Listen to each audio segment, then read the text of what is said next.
It is time now for the Founders' Day oration, and as you have heard, it is on the topic or the subject of strategic management in turbulent times.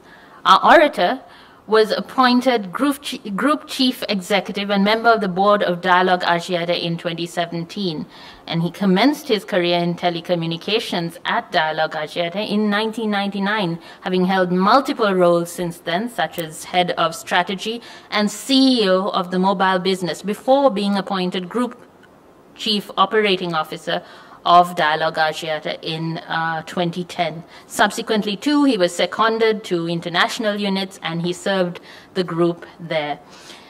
Mr. Weerasinghe now serves on several boards of subsidiary and associate companies of Dialog, as well as UNGC network in Sri Lanka. He is a fellow member of the Chartered Institute of Management Accountants UK and holds a Bachelor of Science in Accountancy and Financial Management from the University of Sri Jayawardhanapura, Sri Lanka. Mr. Weerasinghe also holds an MBA from the University of Western Sydney, Australia, and is an alumnus of the Harvard Business School. So we welcome him now as he takes the lectern for the Founders' Day oration. Mr. Supun Weerasinghe.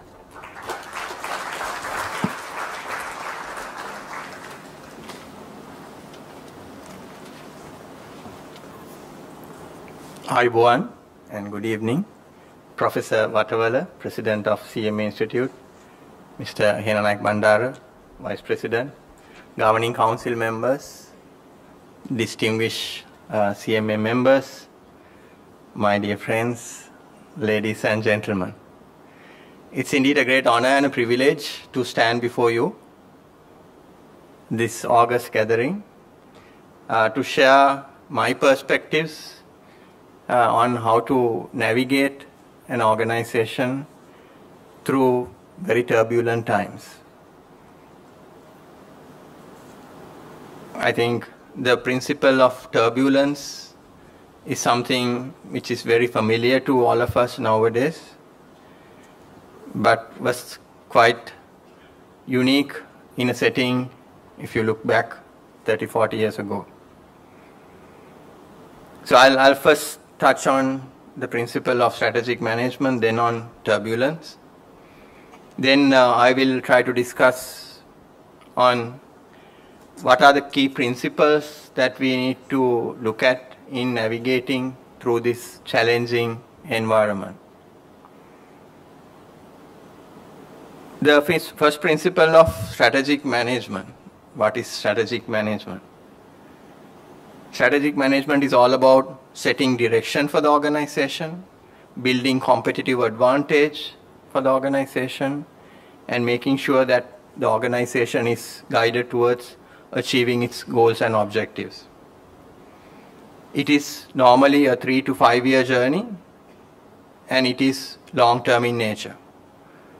It differs from operations management, which is about day-to-day management of operations of the organization. However, strategic management is very closely intertwined with operations management.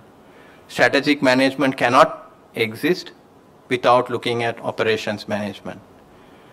So it is always important to know the linkage between the two. While strategic management sets the long-term vision and the direction, operations management converts it to the framework through which that you deliver the goals and objectives. If not for operations management, strategic management will not deliver its desired outcomes. So strategic management sets the framework and operations would execute it and deliver the outcomes. So the concept of turbulence cannot be discussed without looking at operations management and its implications on strategic management. Then the principle of turbulence. I was once in Bangladesh between 2014 to 16. I used to say never a dull day in Dhaka, because Dhaka was always full of action. Something or the other happens. But when I came back to Sri Lanka, to Colombo in 2017, And thereafter, now also reflect and see that never a dull day in Colombo. Because that's the kind of turbulence that we as a country has been going through. The turbulence is well described through the word VUCA, the volatile, uncertain, complex and ambiguous environment that we live in. What does volatility mean? Volatility is about the speed at which change is taking place. The only thing that is constant in our life is change. Only thing that is constant in our life is change. And in a volatile environment, the speed of change is accelerating.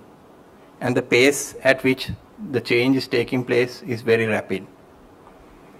This change can happen because of technology evolution. This change can happen due to macro environment reasons. The change can happen due to political reasons as well as social reasons. The first part, especially between 2010 to 2018-20, was driven largely by technological changes. The internet revolution created new companies and also resulted in companies that going bust.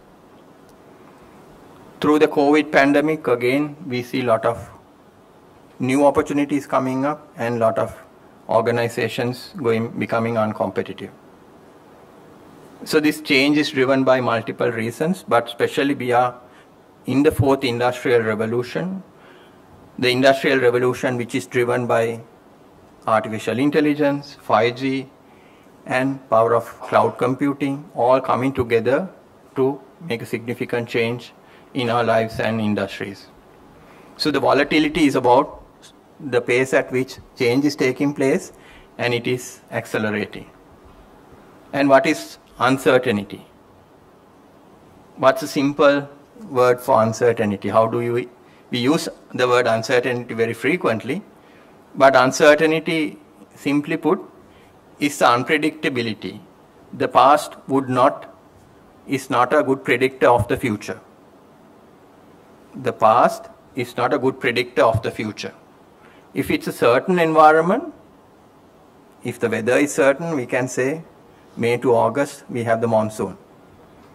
But with the environmental changes, we can't even say that weather is certain, because the past is not a predictor of the future. A simple explanation of uncertainty. Then what's about complexity? Complexity is about the pest factors, political, social, economic and technology factors, again creating that ambiguity. The changes in those factors would make it hard to plan, hard to predict the changes that are taking place in our environment. So volatility, uncertainty, complexity, and then we have ambiguity. Ambiguity is nothing but the inability to see the future. Ambiguity is nothing but the inability to predict the future. So when all these come together, we have a turbulent environment. So how do we plan, how do we manage an organization and guide the organization to the future? Future meaning 3 to 5 years in such a challenging, turbulent environment. That's the challenge that as leaders we have, as management accountants, that we have before us. And this challenge is becoming increasingly difficult, and it's not becoming easy at all. Pre-COVID, it was largely driven by technology. But we all saw how one pandemic can change the entire world, and then today we are dealing with the repercussions of that pandemic even today. The economic crisis that we are seeing in Sri Lanka, as well as all the changes that we are seeing in the rest of the world, is due to that one incident. So this change and the volatility, the turbulence that we are seeing is something that we have to deal day in, day out. And it's not something that we can run away from. I represent the largest telecommunications company in Sri Lanka, Dialog. I'll also reflect on and bring in some examples of our journey over the last 30 years in Sri Lanka. We always believed that uncertainty is an opportunity. We always believe uncertainty is an opportunity. Because uncertainty makes the playing field uneven. Uncertainty makes the playing field uneven. If everyone sees clarity in the environment, then the game becomes difficult, game becomes harder. But if you have to navigate through an uncertain environment, and if you have clarity in your mind on what you are going to do, then it's easier to beat your competition.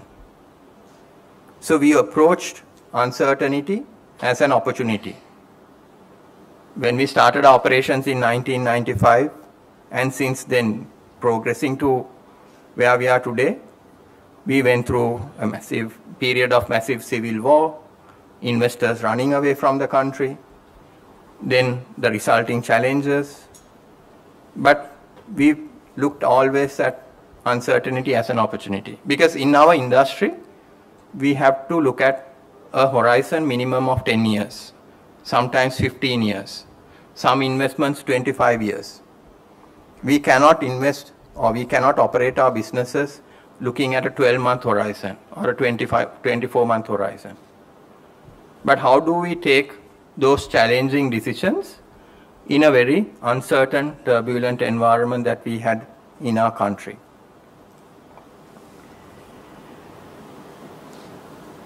As leaders, it is always important to have a good grip, good control of your organization. If you imagine yourself as a pilot navigating an aircraft, pilots always go through turbulence.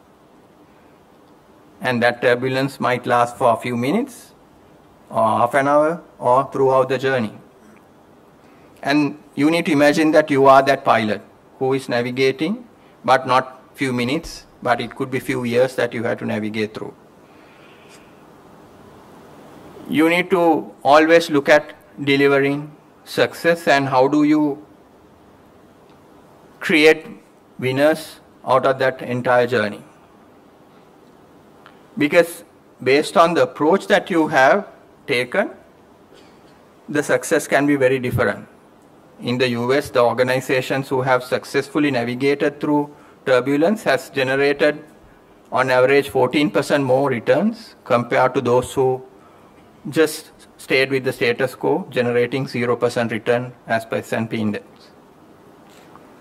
You can always separate yourself. If you look at Dialog, we started as the fourth operator. We had at that time multinationals likes of Millicom, Telstra, Singtel in the country, global players. But we managed to stay focused on our objective, and we were able to create our own path and get to that leadership while the others were exiting the country. Because we believed in our consumer, we believed in our strategy. So there can be a significant difference in terms of the outcomes that you deliver if you manage turbulence and if you deliver on your plans. However, the external dimension is very crucial. The external dimension will be changing, and you need to always keep a close eye on how that is going to affect your plans. That is not going to remain constant, and your plan cannot remain constant as a result as well. If you think that you have a solid plan and no matter what I am going to execute that, then you will fail. So you need to always keep that open mind and be vigilant on the external environment. And some of these changes you need to anticipate early. So how do you navigate, especially in a challenging environment and when the turbulence is constantly taking place. The turbulence that we have seen in our country is constant. Pre-2009, it was the war. Then we had economic crisis, COVID, economic crisis. This is something that is taking place constantly. But our organizations will also have cycles. Our industries will have cycles. There will be cycles where you do well. There will be cycles where the industry starts stagnating or the growth starts slowing down. It is always important to take advantage of the good periods that you have in your industry and the organization to make those hard decisions.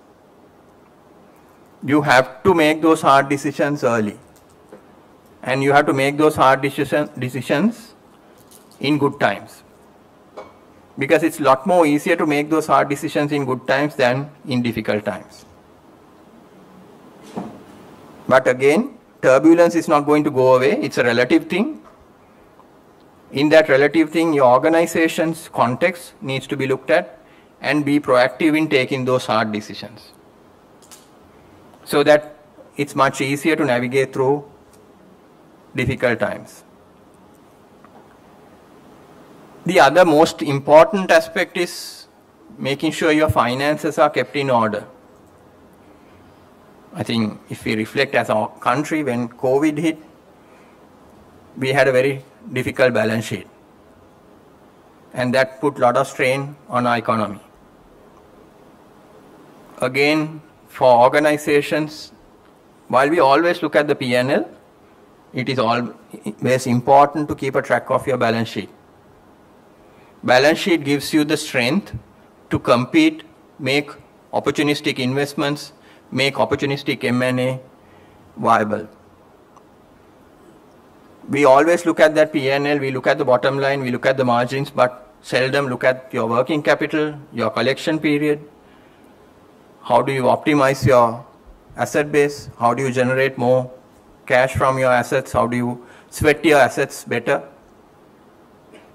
That's a very, very important aspect, and very rarely overlooked, or very rarely not considered. So balance sheet management is very important. Again, a simple example from our journey. We have large investments in capital equipment. We invest about $150 million a year. Some years it's about $200 million. So to fund these investments, we borrow in US dollars for two reasons. One is that we need US dollars to spend, and the other thing is that we don't have a tax shield. What's a tax shield? We pay tax on our top line. We pay tax on our revenues, not on bottom line, because we have certain benefits by being a flagship BOI company until 2026. So it's always, from an economic sense, advantageous to have more dollar debt. So we had a larger exposure to dollar debt when the current crisis hit us. Investors were always saying, you need to let go of your dollars and reduce your dollar exposure. And we were on that path of reducing from $180 million exposure. We have brought it down to $90 million when the currency crisis happened. But that $90 million was enough to end up with a $30 billion loss last year. $90 million exposure was enough because of the currency devaluation. So had we pushed ourselves harder, had we made an effort to settle those debt earlier, we would have mitigated that loss. So those hard calls, hard actions, sometimes we don't take on ourselves early on. And that balance sheet management is very important in that context. Luckily, we had very little debt, overall debt. Our debt to EBITDA was about less than 1. Even now, our net debt to EBITDA is 1.2. So as a result, the balance sheet was still strong, but it had a massive impact on our P&L. Just to explain why you need to keep a close eye on your balance sheet. Then you need to not go into a shell. Turbulent times doesn't mean that you go into a shell and stop all your investments. It gives you an opportunity to selectively invest and create that differentiation. But it has to be selective investments. If you look back at the story of Samsung, Samsung had good smartphones. They exited from smartphones around 2006-07. Then again after 2009, we saw Nokia exiting the market, Android coming into the market, and Samsung took a strategic call to double down on smartphone technology with Android. Today they are the market leader for smartphones. It was a very selective, focused investment which they were able to execute successfully. During a turbulent time, 2009-10, again there was a massive crisis in the world. So it doesn't mean that you run away from investments or you go into a shell. These times gives you the best opportunity to invest. Then the fourth one is making selective M&A. Look at selectively at M&A targets and then go after them. Because during turbulent times, you have that buyer's market. It gives you, there will be a lot of depressed assets. And if you have a strong balance sheet, you can always go for that. I remember in 2009, at Dialog also we went through a massive challenge. But come 2012, we went ahead and acquired Suntel. Because earlier we were predominantly a mobile operator. But Suntel acquisition gave us the opportunity for us to play in the fixed space. Be that larger telecommunications provider having access to all services. Because we believe that pure mobile only is not going to be relevant to the customer in the long run. We saw that in 2006-07. That's why we went into TV and also acquiring Suntel. It was a very selective M&A, but it gave us that platform to go beyond mobile. And when you look back 10 years later, the pure mobile operators are finding it really hard to succeed. So it is important to make those strategic investments, strategic M&A, but not just go into a shell thinking that it's turbulent times, I can't see the future, the rapid change is making it impossible to plan, and put all your money in a safe and not take those hard calls. Because it gives you that opportunity. You have to be bold. Again, I go back, uncertainty is an opportunity. If you can see the path clearer than others, you can create that journey for yourself. Then I'll touch on few principles. So apart from these 4 areas, making sure that you make those hard calls is important. Then having a strong balance sheet, selective investments, selective M&A. Those are 4 ground rules that you should always keep in mind. Then I'll touch on few principles that are very useful when you go through this journey of managing strategic management in turbulent times. The first one is about your attitude. Your attitude as leaders, and that will set the attitude for the organization as well. The attitude of are you playing to win, or the attitude of are you playing not to lose. There's a massive difference between the two. Playing not to lose is you're playing very safe. You're not taking big bets. You're not challenging the status quo. Don't rock the boat. Because we are in difficult times. The water is very difficult, so you can't rock the boat. That is that play not to lose attitude. Play to win attitude is taking those challenges. As human beings, we are always driven by that play not to lose attitude. Why is that?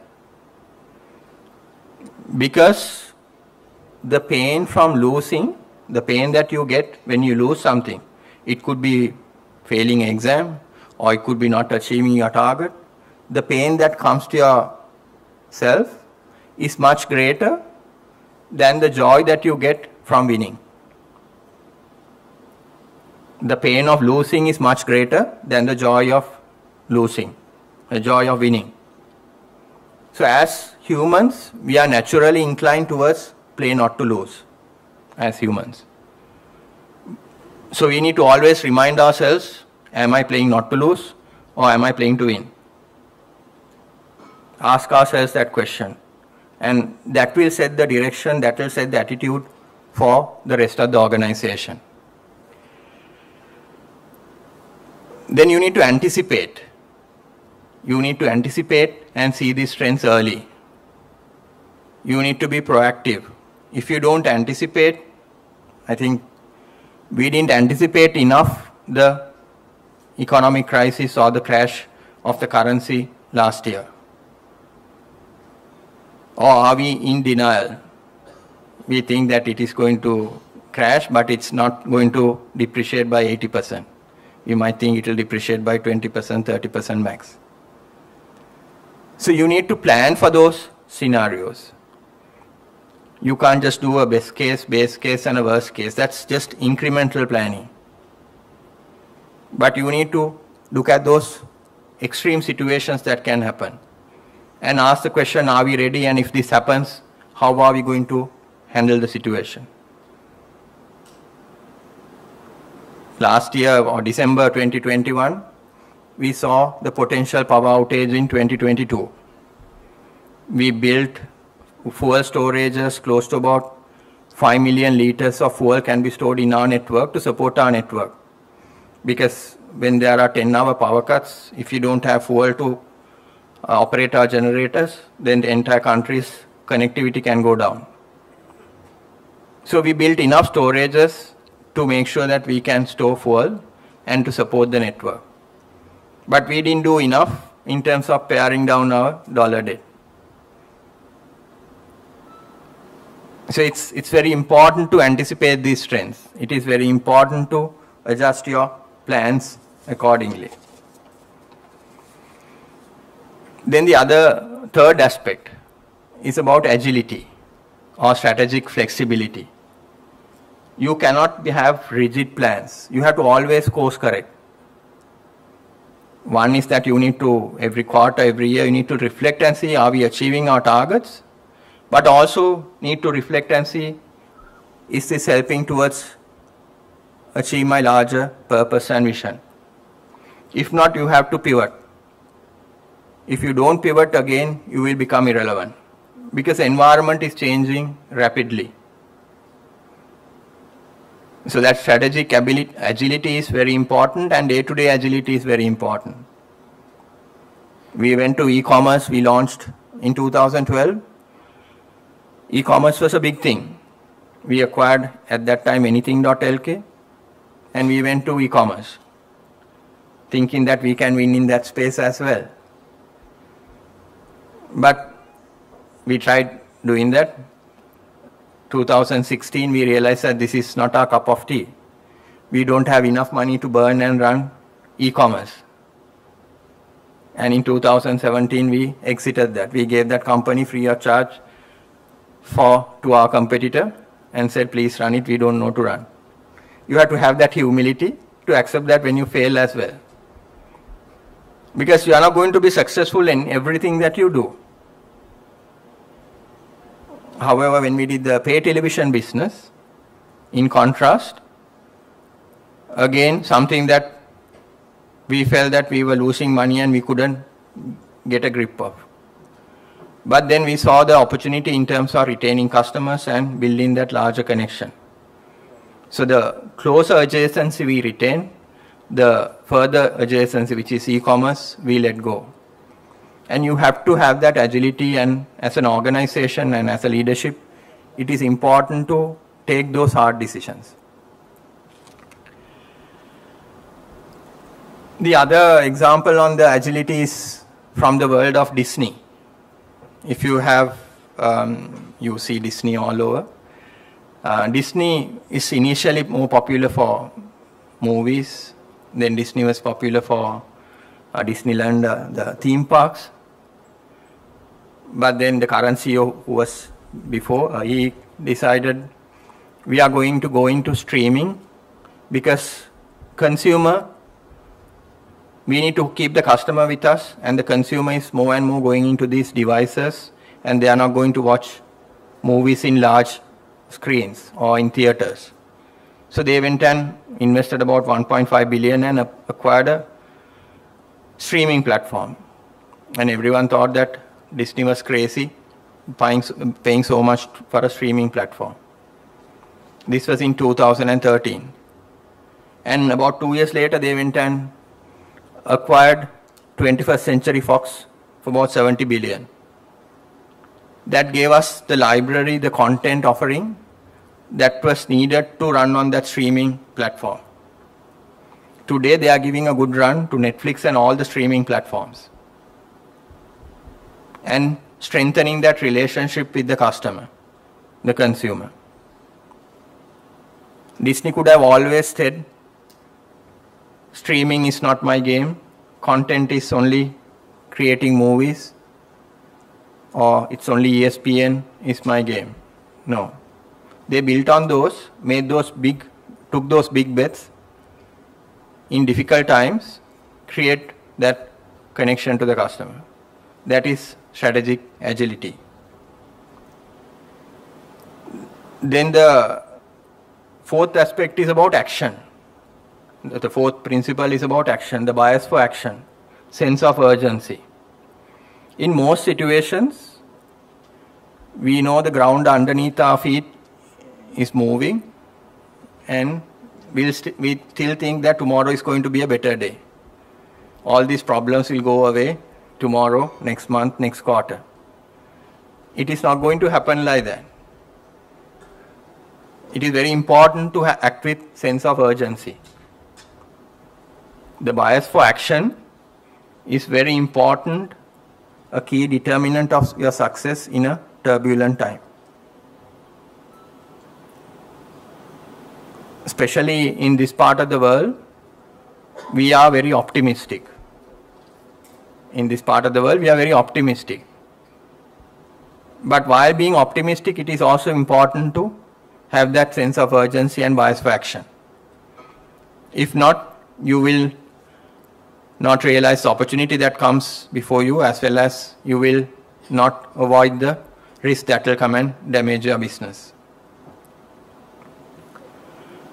The other aspect, or the sixth aspect, is about alliances. Most of these turbulent times will put a lot of pressure on your business, and everything cannot be done by yourself.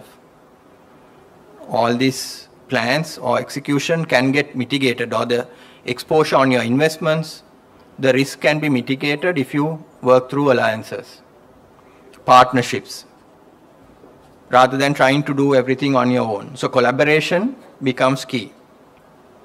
In 2012, we realized that we have one significant gap because we were dependent, or we didn't have access to international connectivity. Though we produce a lot of internet traffic in the country, everything had to go out on our competitor network. We saw that as a massive weakness and massive bottleneck for our success.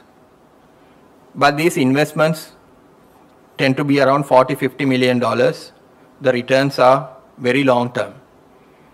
So at that time, we partnered with multiple operators, a consortium of operators including Vodafone, Telecom Malaysia, Etisalat, to create our first submarine cable platform. That cannot be done on our own. So that is where alliances, partnerships come into play. And the alliance partnerships will help to mitigate your risk while you might have to share your success. In a turbulent time, it also helps to mitigate your risk. Last year, when we had again challenges for capital, pressure on capital, we went and partnered our biggest competitor and said, you build fiber for us. For the next 10 years, please build fiber, we will take fiber from you. So your biggest competitor, you go and collaborate. Again, it helps to improve the returns for our competitor, as well as it helps to reduce the pressure on our P&L and on our balance sheet.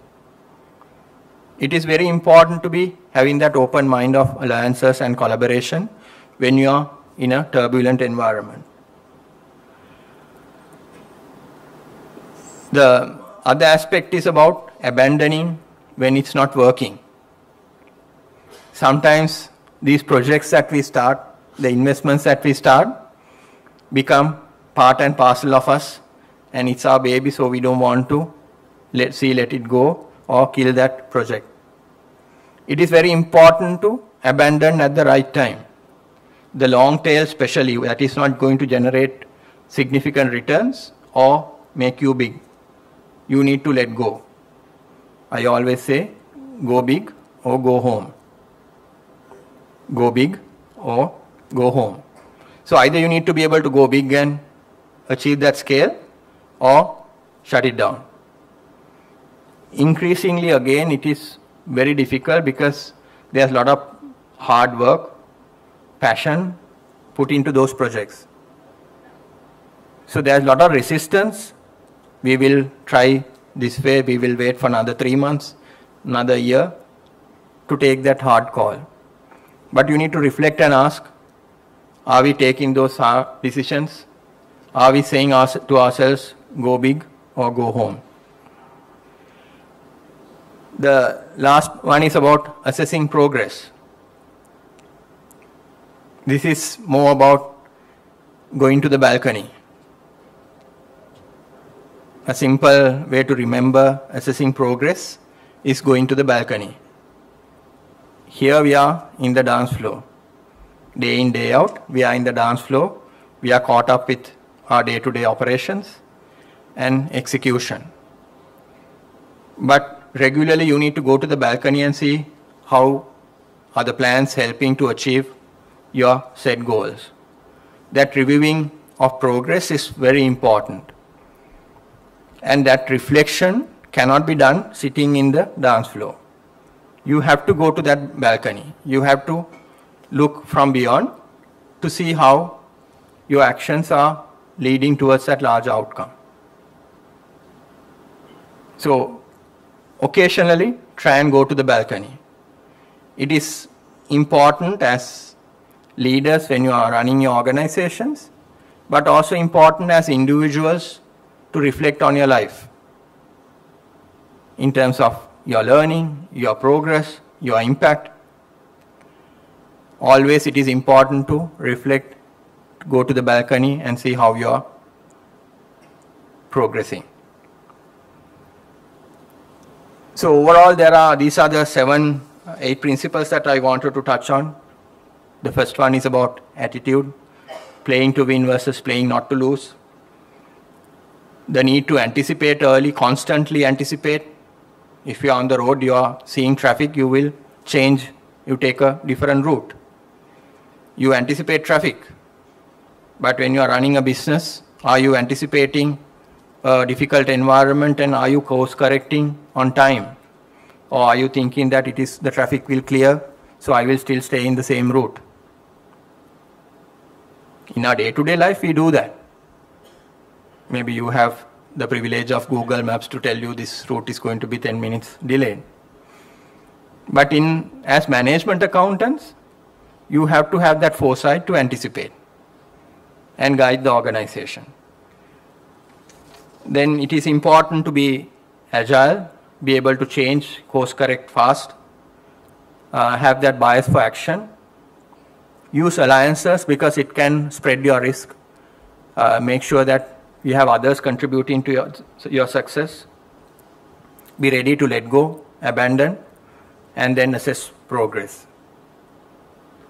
These are few principles that I believe would help to navigate in a difficult, turbulent environment as you progress towards your success.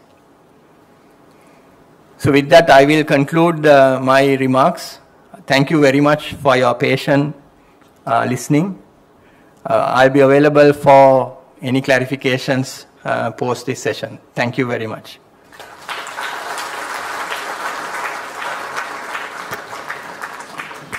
Our appreciation to our orator for that transparent and vividly illustrated guide to managing organizations through turbulence.